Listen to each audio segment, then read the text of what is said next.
What's good, y'all? L Famous, living my life, not thinking about it twice. Don't be scared to like, subscribe, or share. It's dope content if you like it. Let's get it. Yeah, let's get it. Now this joint right here is a little different from my normal videos. You know, I know y'all always hear me talk about the grungy stuff that happened in prison, the foul stuff that happened in jail. You know what I'm saying? Who got blown? Who got cut? You know what I'm saying? Who got stabbed? You know what I'm saying? But this video here is more of a story. You know what I'm saying? It's more of a story about Pleasantville Cottage School, a group home that I went to when I was 9 years old. Yeah, 9 years old. You know what I'm saying? Because at 9 years old, I was already bugging out. You know what I'm saying? I already was going to school, not coming home from school. You know what I'm saying? I already was going up the 207 and Broadway, going up to the Pathmark, packing bags, pumping gas, you know what I'm saying? Going to Yankee Stadium, selling tickets, you know what I'm saying? So I was all about the money when I was a kid, you know what I'm saying? I was all about the money. So when I was that young, you know what I'm saying? I was used to just do what I wanted to do. Like all my problems really started when I was like 7 years old, you know what I'm saying? You know what I'm saying? I was hanging with these dudes in the building, you know what I'm saying? A big family in the building. You know, say they was doing what they wanted to do. You know what I'm saying? So I wanted to do what I wanted to do. You know what I'm saying? I didn't even care if I was 7 years old. You know what I'm saying? I wanted to do what I wanted to do. You know what I'm saying? There was a lot of things that my eyes seen up to 7 years old to make me feel the way that I felt. You know what I'm saying? And I wanted to be a part of this family. And they accepted me, and that's how I used to get in trouble, you know what I'm saying, being with them, you know what I'm saying. My grandma used to have to come get me early in the morning for school because I wouldn't come home after school. Like she'll send me to school, but I won't come home after school. So she had to come get me 6 o'clock in the morning from my friend's house that lived in the building just to send me to school because I wouldn't come home from school, you know what I'm saying? And every time she tried to come up in the middle of the night and catch me, they'll tell her I wasn't there. You know what I'm saying? So, and I'm a kid, man. I'm a kid, you heard? But she started coming up like 6 in the morning, getting me out of their house, taking me downstairs, taking a bath, going to school. And I did the same thing the next day. She had to come and get me. So my grandma was getting tired of me, you know what I'm saying? So she had my other little brothers and sisters to raise. So she went and took out a Penn's warrant on me. You know what I'm saying? And to y'all out there, y'all don't know what a Penn's warrant is. That's when you off the wall, you out of control, you getting in trouble in your household, but you're not really doing nothing crazy. You know what I'm saying? You're not doing nothing criminal too much. You understand what I'm saying? You're on the road to doing something criminal. You know what I'm saying? So your parents, they go over to the courthouse and they say, yo, I can't control this kid, man. This kid want to do what the hell he want to do. You heard? You know what I'm saying? So, you know what I'm saying? She took out a Penn's warrant on me, and they tell you, they look at a couple of places, you know what I'm saying? And then they have you pick one.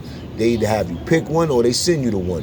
And just so happens that she told me about Pleasantville Cottage School. You heard? The DC program. Now, the DC program, you just go up there for 2 months. You heard? And if you do your 2 months, you leave the DC program. And if you don't need no more help, you can go back home, you go back home. Some people need more than 2 months. You heard? A lot of them kids need more than 2 months. I needed more than 2 months. So when I did the DC program for 2 months, went home, I sat home for a couple of weeks. I said, Grandma, guess what? She said, what? I said, Grandma, I want to go back. She said, boy, is you crazy? I said, yeah, I want to go back because I'm not going to do nothing but get in trouble here, Grandma. I want to go back, you know what I'm saying? My grandma said, all right, when we go to that meeting, you tell them, you know what I'm saying? So I said, all right, I'll tell them, you know what I'm saying? So boom. Good morning, man. Good morning. You have a light? No, it's all right. All right, thank you. So I told my grandma I wanted to go back. So we went to the meeting. You heard? It was a closeout meeting. And I sat there in front of the white counselors and I told them I want to go back. You heard? I want to go back to Pleasantville Cottage School because I heard they had the DC program, they had Eden War program. You heard, with retarded kids, like the Eden War program was a mad retarded kids, you know what I'm saying? Disabled kids, you heard, mentally challenged kids. And the DC program was just a program for 2 months for bad kids. And then they had Pleasantville Cottage School where they had mad cottages, different cottages with different dudes. You know what I'm saying? They had each cottage holds 16 kids, and it go from 9 years old all the way to 18. You heard? When you 18, you can't be there no more. You heard? They only had one girl there that was past 18 because she was there since she was like 9 years old. So she was 18. She had no family, so they was letting her live there till she was 21. You know what I'm saying? And it was a white girl. I forgot her name. You heard? Yeah, I think her name is Judy. You heard? White girl named Judy. You heard? She was kind of MO. You heard? Not kind of, but she was. You know what I'm saying? And they let her stay there till she was 21. And because she, you know what I'm saying, she ain't had no family and she been there since she was a kid, you know what I'm saying? And everybody else, the program consists of, when you sign up for the program, you sign up for 18 months to 2 years. You understand what I'm saying?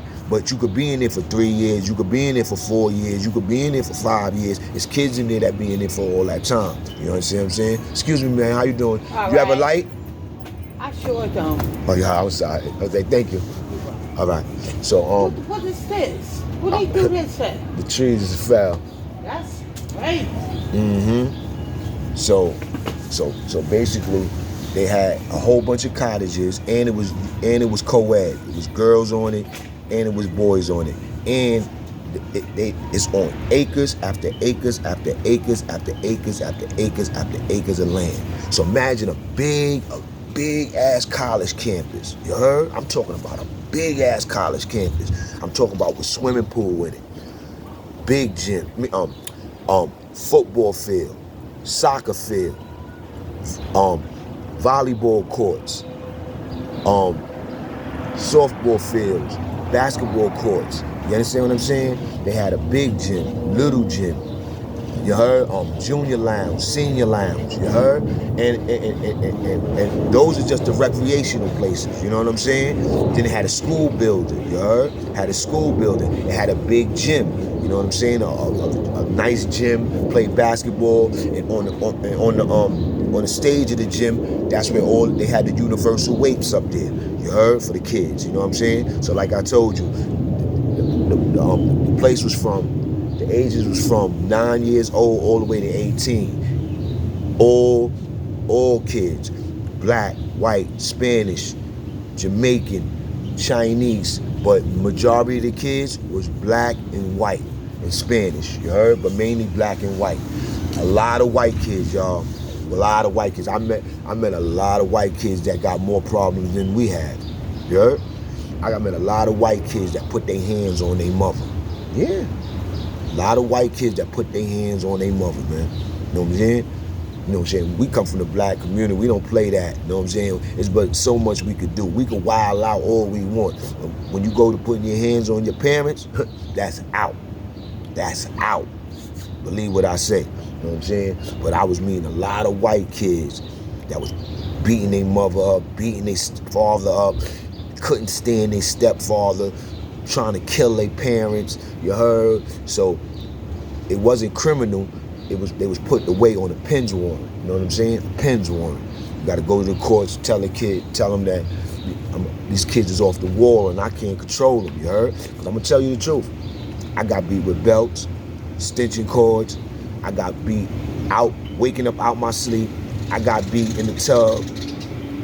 I got the door locked from the inside where I had to go down a fire escape sometimes to sneak out the house. So what I'm trying to say is, it was nothing that they could do to me that was gonna stop me from doing what I'm doing. I'm telling you, I'm getting beat with extension cords. I'm getting beat with belts. I'm getting held down.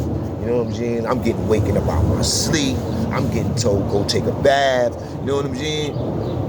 And y'all already know how that bath joint work. Nigga jump up out, nigga go take a bath, and they just busting that bathroom trying to get you, whipping your ass. You gotta bust up out that tub, bust past them, and get the hell out of there, bitch. Jump up under a bed or something, butt ass naked. You heard? Yeah, man. So a nigga had a rough one, but at the end of the day, nigga still did what he wanted to do. You know what I'm saying? So my grandma had to go over there and put a pens warrant on him because she had my other brothers and sisters to raise, and she couldn't be wasting all her time on me. You know what I'm saying? Because I was on a road to nowhere. You know what I'm saying? To the big house. You know what I'm saying? A lot of those group homes, DFYs and all that, they set you up for the big house. Now, I never went through DFY. I never went through Spofford, but I did 2 years in Pleasantville Cottage School. Yeah, I did 2 years in Pleasantville Cottage School. You know what I'm saying? So when they sent me there, you know, they have you in a cottage. Now all the cottages is right next to each other. Like I told you, it's on acres after acres after acres after acres of land. They even got their own lake. They got their own lake. We used to go to the lake, find tadpoles, you know what I'm saying? Try to catch frogs, all that stuff, fish and all that, you know what I'm saying? We used to ride our bikes. When it comes down to sports, they teach you every sport that you can name up, and you play every sport through competition. You understand what I'm saying? You play every sport through competition. So it ain't a sport that I don't know how to play. Any sport you name, I know how to play. Football, baseball, softball, volleyball, soccer, you know what I'm saying? Even the joint where you throw with the horseshoe, you heard? I done did all that with competition. They used to even have a competition with like a Olympics, you heard? The best swimmer, you heard? The best runner, you know what I'm saying? I done ran 10Ks, 3Ks, 4Ks, you heard? Like, you know, ran different races, miles in the town, you heard? They take you in the races in the town, Dobbs Ferry, Terrytown, you know what I'm saying? Because Pleasantville's like 45 minutes away from New York City, you know what I'm saying? Westchester County, you heard? And it's ran by a rich Jewish company. It wasn't no bum stuff, you know, like them group homes, they'll throw you in the house with a couple of cottage parents, nigga be beating you, giving you rug burns, jumping on your back, you know what I'm saying, playing favorites and all that. Yeah, well, you had your cottage parents that used to play their favorites and pick their favorites, but at the end of the day, it was ran by a rich Jewish company. So let me tell y'all how a nigga day went. You wake up in the morning, you go to the bathroom, you know, brush your teeth, do whatever you gotta do. You go, everybody get dressed. You do your little chore, you heard? Everybody got a job or a little chore to do, you heard? Before they go out to the dining room, and then from the dining room you go back to the house, and then you go to school. And when you go to school is official. School got her own school building, and then school got people that come from off that's not in Pleasantville. They live in the town, and they even go to the school. Some bad kids that live in the town, they go to our school in Pleasantville, you heard?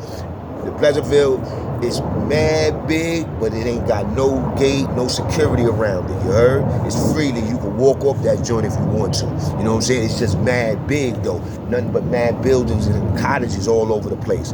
And like my cottage was right here, and like 20, 40 feet away from me was the girl cottage, you heard? And I was in it, like, all right, so let me tell you how the school run. When school was like this, you got the regular classes, but in school, they teaching you trades, yeah. Music, you have to learn two instruments. So I picked, and when I talk about instruments, I'm talking about instruments that play in orchestra, you heard? Because you're gonna be learning music, how to read music, and how to play in the orchestra. You understand what I'm saying? Everybody has to learn has to pick two whatchamacallit. I picked drums and I picked the trombone, you heard? And when I picked the drums, the drums was my favorite. I was the second best drummer there. The first best drummer was a guy from upstate New York, you heard? The first best drummer was a guy from upstate New York. We used to play orchestra off campus, in schools, in malls. We was kids in the orchestra playing real songs like Lean On Me, Bruce Springsteen, You Give Love a Bad Name, Stand By Me. All these songs that I'm naming, those are songs that I played. Those are my songs because the best drummer used to have all the good songs, and I used to have like 3 or 4 songs because I was the second best drummer. We had 3 drummers, the first best, the second best, and the third best, just in case, you know, and we rotate on our songs because you learn, I think my song was Stand By Me, Lean On Me, and Bruce Springsteen, You Give Love a Bad Name, that joint. And I know how to play that orchestra drum.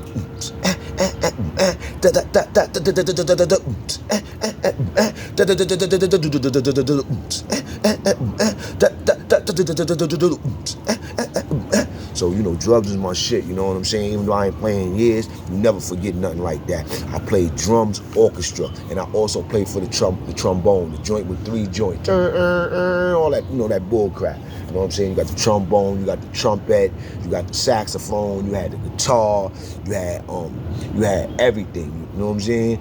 You had everything, B. You know what I'm saying? We played orchestra, we played off campus for the malls, you know what I'm saying, for college campuses, for schools, special things, you know what I'm saying? So, and we played for Pleasantville College School, big orchestra, everybody come out, man, festivities, we rocking it.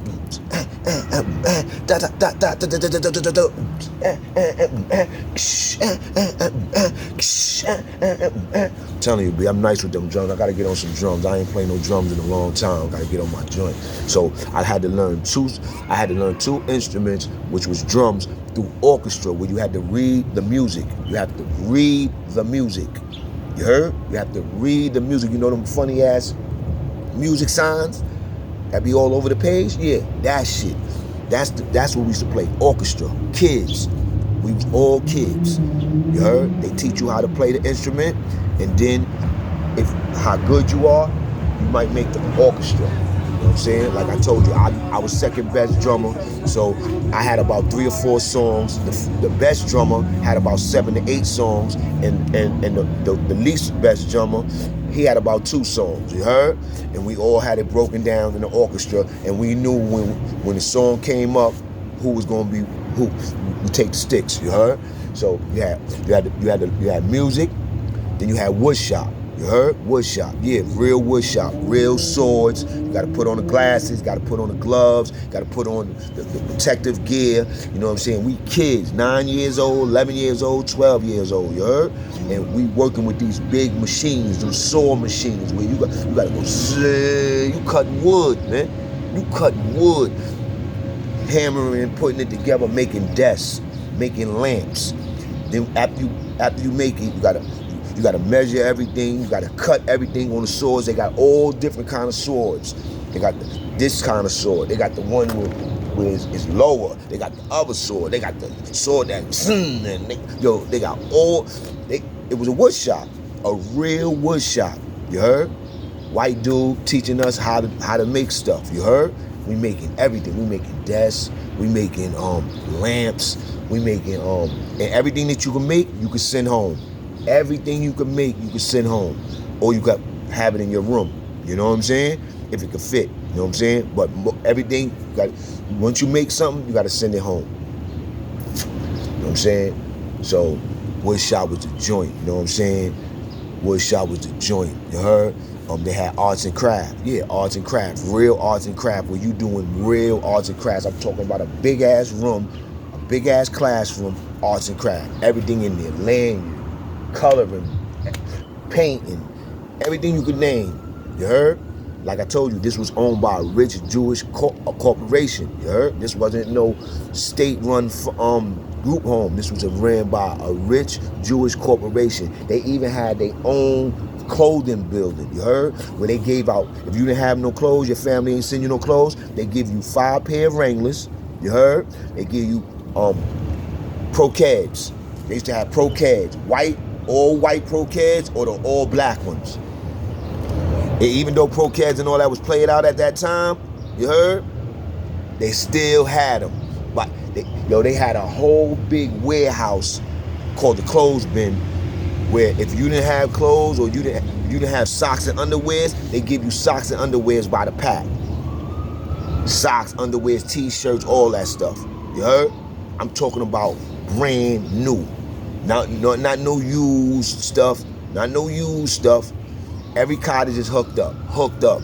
Pantry, washing machine and dryer, everything. You heard? TV room, this and that. Nothing is locked down. Nothing is locked down.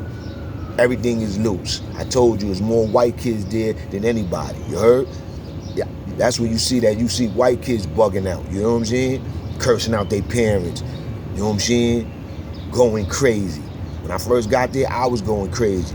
You know what I'm saying? They had me on a definite restriction. Like my first 8 months there, I was on a definite restriction. I don't know if anybody know what indefinite mean. Indefinite mean until they say you get off.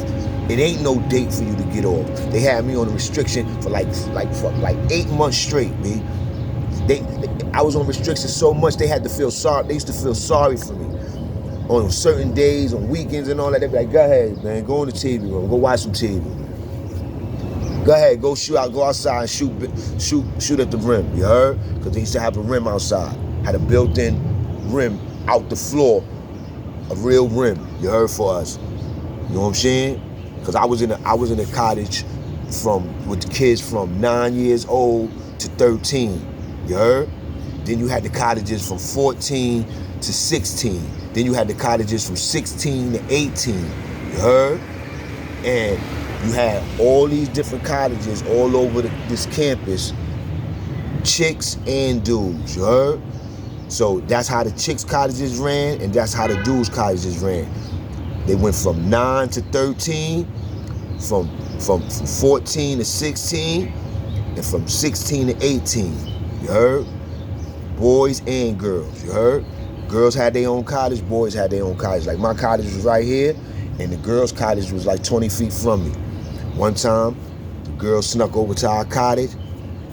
Then we snuck over to their cottage, tore their ass up. That was the first time I had a white girl, y'all. Yeah, that's the first time I had a white girl. I had a white girl. And my cousin had the black girl, you heard? From Queens, you heard? And when they snuck over to our joint again at night, another day, and they got caught. And when they got caught by our cottage parent, Miss Laverne, they told on us. Yeah, man, they told on us, man. They said, yeah, they snuck over to our cottage first. And not only did they tell on us, they lied on us. Because they snuck over to our cottage first, then we snuck over to their cottage, tore their ass up, and then they snuck over to our cottage, we was gonna tear their ass up again, but they wound up getting caught by Miss Laverne. You know what I'm saying? And they ran back to their cottage, and Miss Laverne let them run back to their cottage. She didn't even run after them or nothing. She just waited till the morning, you know what I'm saying? And she made that phone call, called their cottage parent, and their cottage parent used to hate us. They had this big fat dude named Mr. Buck, white dude. He used to treat them girls like they was his daughters. And he used to, every time he catch you talking to them or nothing, he'd be like, get out of here, get out of here. You heard? Mr. Buck, big fat nigga, you heard, with no neck, you know what I'm saying? And he loved them girls, B, you know what I'm saying? They loved his ass too, you know what I'm saying? Hated that nigga, you know what I'm saying? And Mr. Buck hated me and my cousin after that, you heard? Because my cousin was up there with me. He came up there after that. After I was there for a little while, you heard? Yeah, B, you know what I'm saying? So, yo, Pleasantville was crazy, you heard? You know what I'm saying? It wasn't about no weapons and nothing. You know, I got into a fight there when I first got there.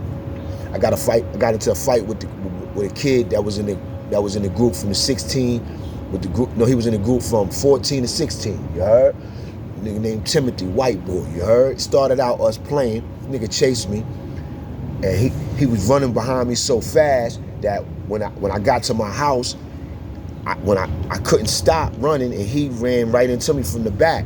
Makes me ran into the fucking screen door of the house. You heard?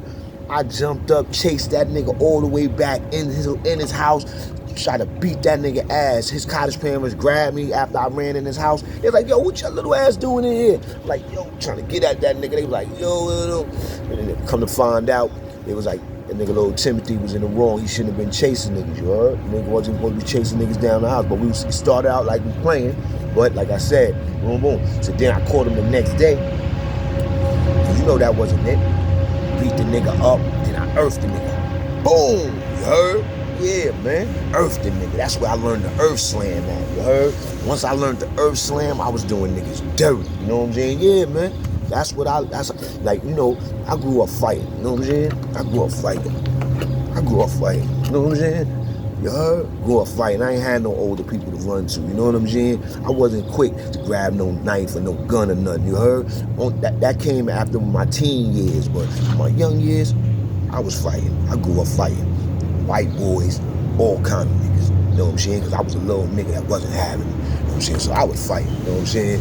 So I wound up earth slamming this nigga. You know what I'm saying? Because I learned that from my guy Isaiah.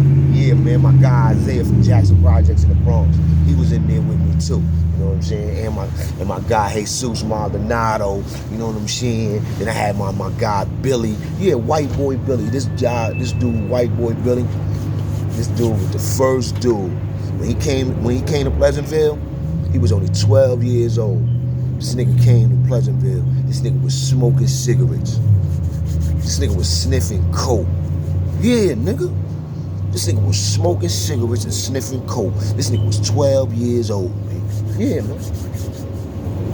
He was 12 years old, and he been doing that shit. He was from Manhattan. He was from the Washington Heights area. He was from the area where the George Washington Bridge is at. I don't know if anybody know on the George Washington, where the George Washington Bridge is at, on the Manhattan side, on the New York side. It's a lot of buildings around the beginning of the George Washington Bridge when you were about to go across the bridge. There's a lot of buildings off the side of the river. You heard? Right there. And a lot of them buildings is expensive buildings. You wouldn't even know about that area unless you went over there. But that's where Billy lived at. Everything Billy said he had, he had. When he came to Pleasantville, guess what, y'all? This nigga came to Pleasantville with the troops, with the Saab troops. You heard? The Mercedes troops. He had every troop you could name. He had the Saab, the Mercedes, the BMW joints. He had, this nigga had all the troops, man. Nigga had small feet. Nigga was telling me, he was like, yeah, lad, I be doing this, home, I be doing that. Yo, his stories sound crazy, you heard? It almost be sounding like he lying, but he ain't lying. Everything he said he had and he do, he did. He was like, yeah, my mom's got money, my pops got money, lad, you know what I'm saying? This and that and this. I'm like, oh, all right, you know what I'm saying? One day I went home, we went home on a home visit, because you go home every other week, right? Now, Friday, a big charter bus, 3 charter buses, be waiting for dudes. Around 4 o'clock, everybody got to meet up on that, jump on that charter bus, and they take you down to Madison Square Garden, and they drop you off on the side of the Madison Square Garden. Now, if you're a certain age, your parents supposed to be there waiting for you. You know what I'm saying? If you don't got permission, your parents supposed to be there waiting for you to pick you up. Somebody supposed to be there waiting for you. But some kids, back in those days, some kids had permission to go home by themselves. They was 10 years old, 11 years old, whatever. As long as they knew how to travel and they had permission from the parents, they could go home by themselves. So Billy didn't have permission to go home by himself. I had permission to go home by myself. Boom. So now, Billy like, yo, lad, why don't you spend the night with me? Hang out with me this week and spend the night at my house. I said, you know something, Billy, I am. Because Billy had everything, man. Billy had everything, man. You know what I'm saying? Billy, nigga, parents told him he could smoke cigarettes at 12 years old, man. Yeah. This is how much Billy was, how much Billy had props. This nigga had his parents, I think it was his pops, told him he could smoke. Word to mother. His pops told him he could smoke. You know what I'm saying? This was type of white boy Billy was, you heard?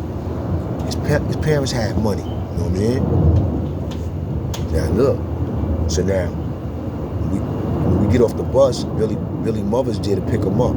He spends one day with his mother, one day with his father, one day with his mother, and then the last day he come back to Pleasantville. But Billy used to have a problem. He never used to. His parents used to always have to bring him back to Pleasantville, and he never came back on the date, which was Sunday. You go home on Friday and you come back on Sunday. He never came back on Sunday. He always was coming back like on a Tuesday or a Wednesday or Monday, because he never wanted to come back, and his parents had to force him to come back, bring him back, you know what I'm saying? Because he get caught up about it, you know what I'm saying? He really was crazy. So now look, so one day Billy said, yo, Larry, come spend the night at my house, you heard? Boom, boom, boom. I got the bed with that sit up top, it got the desk, it got the ladder. Good morning, ma'am. It got the desk, it got the ladder, you know what I'm saying? You know them beds that got that sit up there, and then it got the desk under it, got all those special drawers and all that behind it, and then it got the nice ladder that you walk up. You know, the white boy bed, the white boy bed. Back in the days, we was happy and lucky if we had a bump bed. Billy had the white boy bed that sit up there. You got the desk under it where you can do what you want to do. You got all these cabinets behind you. You got the nice ladder to roll up. As soon as I hit his house, he had everything he said. When I say everything he said, he had everything he said. He even told me that his pops had over 100 to 200 movies in Betamax. Yeah, Betamax. Because before VCR, there was Betamax. You know what I'm saying? So he had all the tapes, recorded movies, 48 Hours, Rambo, Commando. He had all the good movies on Betamax. Just like he told me. He said, yo, my father got all the movies on Betamax. You heard? In the living room. House was lace. Apartment was lace. He lived in one of them buildings like the Jeffersons. You heard? He lived in one of them buildings like the Jeffersons. Had a terrace and everything. You know what I'm saying? And everything Billy said he had. You know what I'm saying? So boom, his mother picked us up. He said, Mom, my friend Larry gonna be staying I'm gonna spend the night with me tonight. He's going with me to Dad's house because he was spending the night at his father's house that night. When his mother picked us up from 34th Street, they had a tradition where they used to when they pick Billy up, they take him straight to the restaurant. The mother take him to the restaurant to meet up with the father, because even though the mother and father was divorced, they still meet up at the restaurant, take Billy to this expensive restaurant. Now they got me with them, because Billy told me I'm spending the night with him. He didn't even tell him until he got there. His mom was like, all right, your dad know about this? He was like, yeah, my dad know. His dad ain't know nothing about me spending the night. But sure enough, like I told you, anything that Billy want, anything that Billy say, he get. You know what I'm saying? That's how I learned the difference between a black family and a white family, you heard? In America. You know what I'm saying? Because Billy was different. He was living that different strokes, Richie Rich life, you heard? Yeah, man. I ain't even lying, man. Maybe not the Richie Rich life, but he was living a different strokes life, man. Yeah. Billy was living a different strokes life, man. And he was a white boy that hang with nothing but Spanish and black people, because he lived in Washington Heights. He lived right in the buildings before you cross over the George Washington Bridge, around the beginning of the George Washington Bridge, down that hill. It's a whole bunch of nice buildings, tall, nice buildings like the Jeffersons, you heard? And when we went uptown, we went to some expensive restaurants where the food come, and you know how food be on like little branches, and it be like meat and stuff connected to it. Yeah, that's the type of restaurant they got me in. I ordered some food that was nasty as a mother, but I had to eat it. You know what I'm saying? Because I didn't want to embarrass myself. You know what I'm saying? So boom, we at the dinner room table. We at the table eating dinner, and we, like I said, we going with the father. You heard? And we in a restaurant like on 67th Street or something, 70th Street. You heard? And some white boy joint, straight white boy. You heard? You know what I'm saying? Expensive joint. And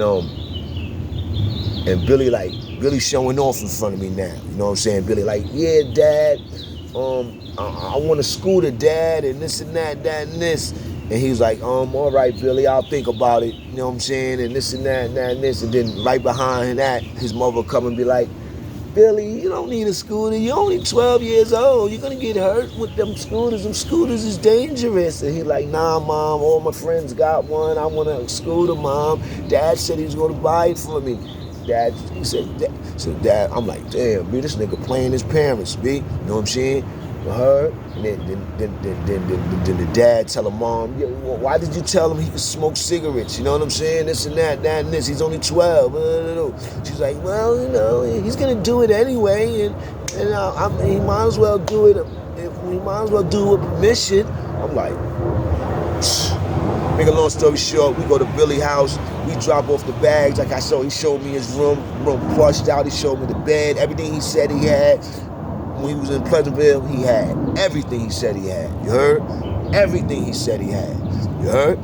So now the next day, I think it was some type of parade downtown, and that's where he was going to stay with his mother. I was supposed to go home the next day, but now, boom, let me tell you what happened that night. The first night I spent the night with him. As soon as we went up the block to Broadway, Amsterdam, Broadway up there. That's where all the hood hung at, by the store, and they had a little park up there, and they had some Spanish dudes, black dudes. This was the first time I seen really black dudes and Spanish dudes hanging together. And when they seen Billy, when I'm telling y'all, Billy was a little dude, a little petite little white boy. You heard? He kept a red nose because that's how high he used to be getting. The nigga used to be coming back to Pleasantville sniffing coke. When he used to come back to Pleasantville, they let a day pass and then they'll search all this stuff. They always found drugs. They used to find coke, weed, cigarettes. Yeah, this little nigga Billy. You heard? Every time he went home, they found coke, weed, cigarettes. Every time he went home. This little nigga used to come back. This little nigga nose used to be red like Rudolph the Red-Nosed Reindeer. This little nigga was sniffing up a boat. Yeah, this little nigga was sniffing up a boat. So as soon as we go up the hill to the block, I see bad Spanish dudes, I see bad black dudes, Spanish dudes, and girls. Spanish girls and black girls. Everybody chilling together in this one little park. And everybody was sitting on a long bench. And when they seen Billy, everybody jumped up. Billy!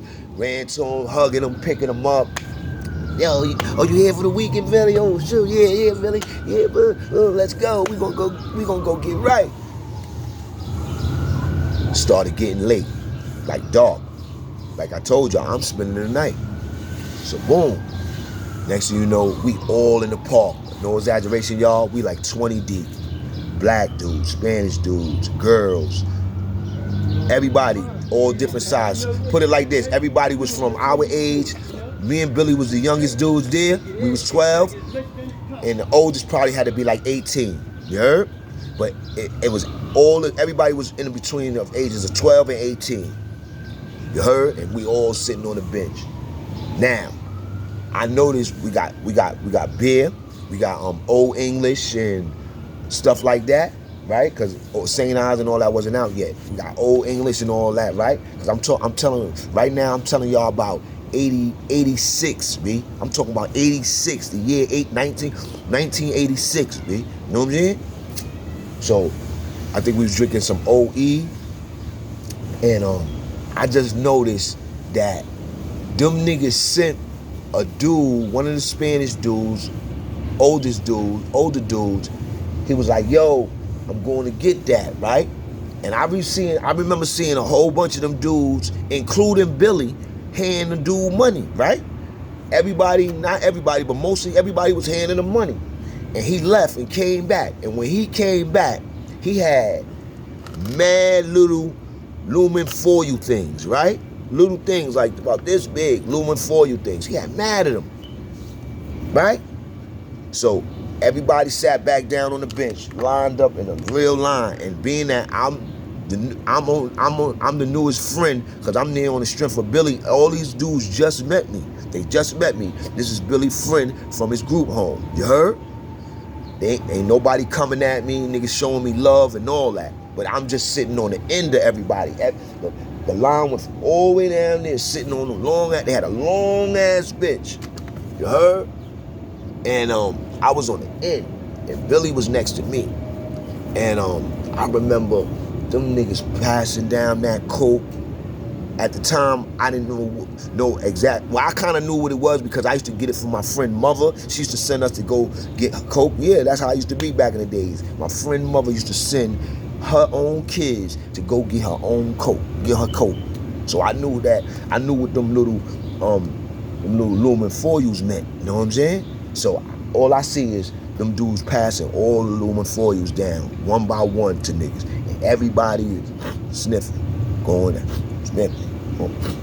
I'm talking about 20 kids. 20 kids. I'm not talking about no adults. I'm talking about kids, nigga. I'm the last nigga. I'm like this, acting like I don't know what's going on. Got to me, Billy said. Here, lad. Take a hit. I said, nah, Billy, I'm good. I ain't even touch it. I said, nah, Billy, I'm good. like, come on, lad, just take it in. You don't gotta take a lot, just take a little bit, like that. I said, nah, Billy, I'm good. But I'm gonna tell y'all what I did do. I smoked some of their weed that they had, because they had weed too, you heard? That's when the weed used to come in the little yellow envelopes, you heard? They had weed, coke, and beer. I was drinking beer, and I was smoking weed, but when it came down to that sniffing that coke, I was not doing that shit. I was not doing that shit. I had enough sense to know I'm not doing no drugs. I don't care who I'm with. I don't care how many of these motherfuckers is doing this shit. I'm not doing this shit. I was the only one on the end that said, nah, I'm good. And Billy tried to pressure me. Come on, lad, do it. Ain't nothing. No, take a load. Nah, B. You know what I'm saying? Because in the back of my mind, I knew about my mom's being on drugs. You know what I'm saying? And I don't think I even said it to myself. I just did it, man. Never did drugs. I didn't even say it to myself. It wasn't until I got older I started saying it to myself that I wasn't going to be doing drugs. You understand what I'm saying? I'll never do drugs or whatever. Talk about coke, dope, crack, all that crazy stuff. You know what I'm saying? But yeah, man. Billy tried to pressure me to do some drugs, man. You know what I'm saying? And I didn't look at him no bad, because I knew that was Billy. Actually, I felt sorry for Billy. You know what I'm saying? Because Billy was 12 years old, and he gave up majority of that money. You heard? I told you, Billy's parents had money.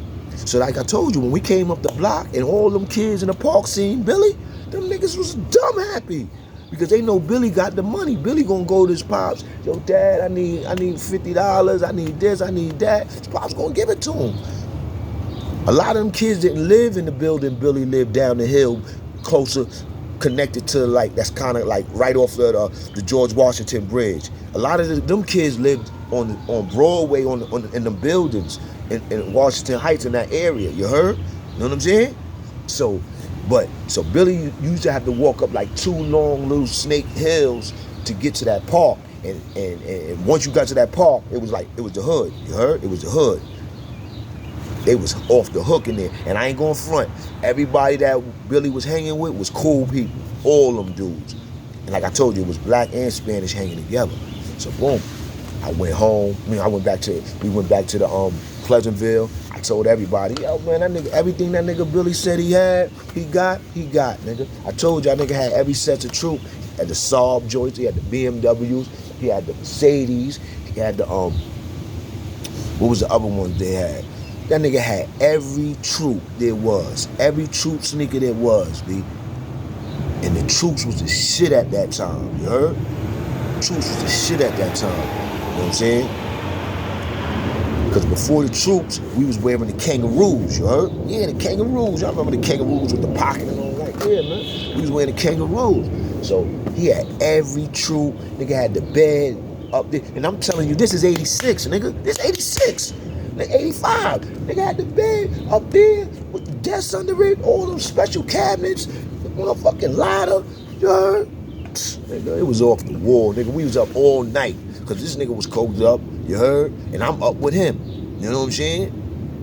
And we watching Commando, Rambo, all the classics, you heard? You know what I'm saying? Commando, Rambo, what else? Lethal Weapon, and all them old joints, you heard? Yeah, man. You know what I'm saying? Pops had over 100, 200 movies on Betamax, you heard? You know what I'm saying? So now, we go back to Pleasantville. They searched that nigga shit. Sure enough, he got drugs, you heard? Boom. And Pleasantville was the shit, B. You heard? Pleasantville was the shit, you know what I'm saying? You learn in school, like I told you, you got music. You gotta learn home economics. You gotta learn wood shop. You gotta learn they got the senior lounge, the junior lounge. On recreation, when it comes to recreation, they got the senior lounge, the junior lounge, big gym, small gym. You heard? They got swimming pool. They got all kind of fields. They got soccer field, baseball field, football field. You work, you get minimum wage when you work. You don't get jail wages. You get minimum wage. Whatever job, like when I worked in the dining room, I used to get paid like I think it was $3.25 an hour. And you got a bank account, so you don't get your money. Whatever your money you get, it goes straight to your bank account. Every kid in there has a bank account in the bank in Pleasantville, New York. Right there in Pleasantville, New York, we used to ride past our bank all the time. And the cottage parents will tell you, they'll be like, your money's in that bank right there. You heard? So whenever you leave, or like say you don't got no parents taking care of you like that, like certain times out the year, they'll let you go into your money, buy you a pair of sneakers or something like that, you heard? Or boots or jack or something if you need it, you heard? But not really clothes, because I told you they had a clothes bin that they give you Wranglers, they give you Wranglers, and they used to give out Lees, but they was giving Wranglers and Pro-Keds, you heard? And what kind of sweater? I forgot what kind of sweater they was giving out, you heard? But some type of sweater that we used to wear, you heard? I don't know which one it was, you heard? And they used to they had a whole warehouse full with nothing but clothes. As soon as you walk in it, it's all you see is clothes, brand new stuff, mad jeans, every size. I don't care if a fat nigga came in there. I don't care if a skinny nigga came in there. They had every size jeans for you. They had every size sneakers for you, brand new. They used to give you the white Pro-Keds or the black ones, you heard? You know what I'm saying? They ask you which ones you want. You know what I'm saying? And then or they give you what they got, you know what I'm saying? You heard? It was crazy, man. You know what I'm saying? I learned how to play all kind of sports. I even did Olympics, you heard? 30-yard dashes and swimming meets and winning trophies and medals and playing an orchestra, you know what I'm saying? And you heard? And being around different races of people, you know what I'm saying? You heard? You know what I'm saying? I used to be wilding out. I used to be fighting staff, getting into shit with staff. They got a thing called isolation room, you heard? In the infirmary, they got an isolation room. They got 2 isolation rooms in the infirmary. A padded room, and they throw you in that joint with just your boxers on, you heard? You know what I'm saying? You be on some Jack Nicholas shit in the Shining, B. You heard? They had you on some Jack Nicholas shit in the Shining, B. You heard? But the only thing is they can't keep you in there for no more than 24 hours or some shit, you heard? They only could keep you in there for 24 hours until you calm down and cool out, and then they can let you out. But if you don't calm down and cool out, they can keep you in there for another day, you heard? Or 2. You heard? After 3 days of isolation, if you still wilding out, they gotta send you to a special place. You heard? You know what I'm saying? They gotta send you to a special place. So I used to be, when I first got there, I used to be fighting the staff, stop fighting niggas. They put me in isolation for like a day, couple of hours. Sometimes you can go to isolation for 12 hours. You know what I'm saying? And then, or sometimes you can go there for a day or 2. You know what I'm saying? The longest I ever was there was 2 days. You know what I'm saying? But I went to isolation a few times, to throw you in a padded room, nothing but your boxes, and it's a window. You heard that they looking at that the cottage parent is sitting on the other side looking at you. He got to watch you all day, all night. You can't break that window. I think there's something on there where you can't break it or hit it. You know what I'm saying? You can hurt yourself all you want, but there's a lot of kids up there that be doing that. You know what I'm saying? Going crazy, fighting their mother. They don't listen to nobody, getting in trouble. You know what I'm saying? But they like some of them is mentally challenged. Some of them is regular. Some of them just got attitude problems. Some of them just got no upbringing. You heard? Some of them, a lot of them kids came from good families. It's just that the families couldn't control them, so they had to go put out a pens warrant on them instead of, you know what I'm saying, waiting until they get in trouble and they land up in DFY or in jail. You understand what I'm saying? Because that was where I was headed at. You heard? And one of the reasons why I probably didn't go to DFY, Spofford, and all that, even though it was a time in my life where I wanted to go to Spofford, me and my man wanted to get locked up and go to Spofford, but we was bugging out. But to tell you the truth, Pleasantville kind of saved my life on that one, because I didn't have to go through Spofford. I didn't have to go through DFY because I went through Pleasantville from 9 to 12 years old. You know what I'm saying? And when I left Pleasantville, I had everybody that leave Pleasantville, they give you $500.